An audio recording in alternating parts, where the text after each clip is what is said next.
We're going to go into some detail about how to prepare for your IEP and your IEP goals and so forth. But before we do that, I thought it'd be a good idea for us to talk about an IEP. What is an IEP? All right, let's break it down. So IEP stands for Individualized Education Plan.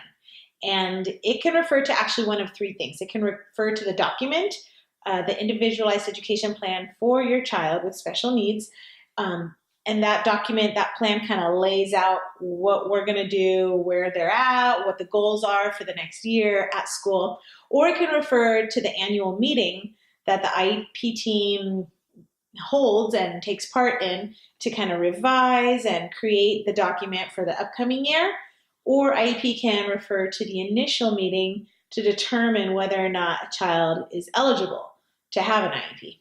So when parents talk about their child's IEP, they could be talking about the document or the meeting that happened to create that document. That's right.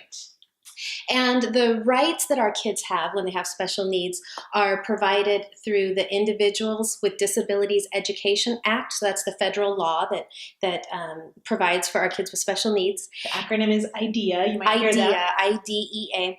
And so IDEA provides certain things for our kids. First of all, it's to provide a free, appropriate public education for our kids. FAPE, which is another acronym you're going to hear, FAPE, F-A-P-E, Free Appropriate Public Education.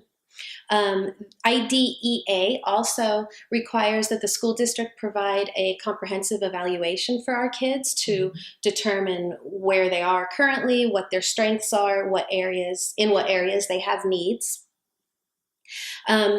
Also, part of that legal right that we have as parents is to be part of the IEP team. So we're part of the team. We're a member of the team that makes these educational decisions for our kids.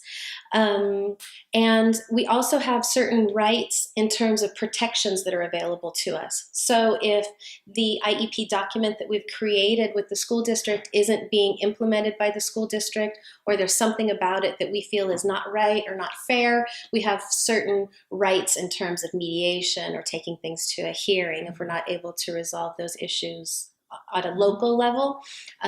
So the IEP is so important for us because it provides our kids with certain rights and certain protections as well. Absolutely. And the document itself can be a bit overwhelming, I think, especially at first. But every IEP is made up of certain components. And the first component is baseline. Where is your kid at? Where are we starting out at? And that's usually comprised of the results of assessments that have been taken.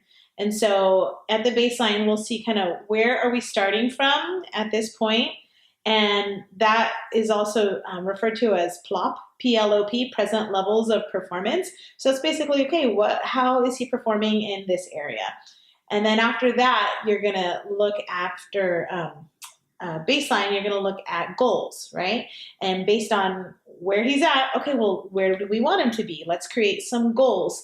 And as a parent, you get to have a participation in determining what those goals would be. After you figure out, okay, these are the goals we have for this child, now we can figure out what kind of services would help meet those goals. And services could include anything from speech therapy to occupational therapy, all different types of services.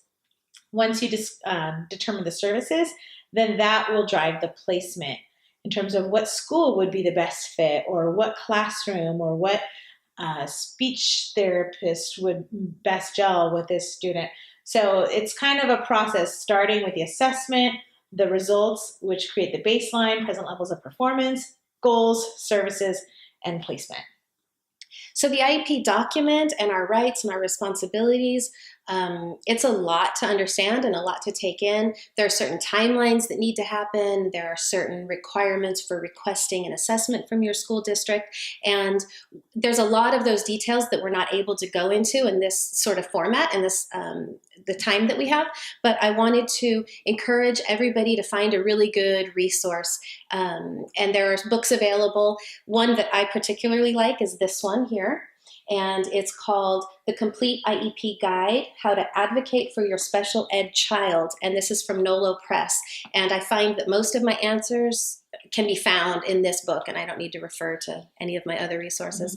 But I would encourage parents to find a really good resource to make sure that they're understanding all those protections that are available, because sometimes those can be really important when you're in a sticking place and not sure how to proceed. These kind of resources can be really valuable. Absolutely. And just to know that as the parent of a child with special needs, you have rights.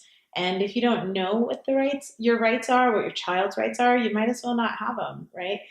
So for me, something that was really helpful was going to both an IEP seminar. It was like a Saturday morning, and a bunch of parents got together and professionals through this great informative seminar about more detail about what is the IEP, what's the IEP process like, and then doing clinics. Like I know We Care offers IEP clinics, which are more personal, like 4 parents and 1 professional kind of getting together and really helping fine tune your particular child's IEP. Those 2 things have been super helpful for me in having successful, productive IEPs. So I just think that this is going to be almost like a lifelong journey. As long as our children are in school, we're going to have IEPs. And so you might as well figure out and learn as much information as you can and what your rights are so that you can get the most out of the IEP.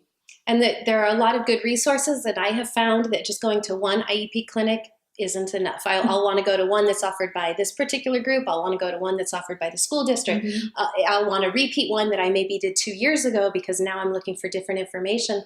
So I don't think there's such a thing as learning everything there is to know about an IEP. I think it's a continuing education kind of thing. So this resource that we've put together here for you is one piece of that, but certainly it's not everything. And there are lots of other resources out in the community where you should be able to find some additional support. Right. And one of the best pieces of advice someone gave to me is to just keep asking questions. If you're at an IEP, you don't know what something stands for, or you get the draft of IEP goals and you totally don't get it, ask someone, because people are more than willing to help you understand, as you are an invaluable member of the IEP team. And sometimes, let's face it, we'll ask the same questions again and again, and that's okay. The more that you can make sure you understand this document and this process, this meeting for your child, I mean, the better education they're going to get.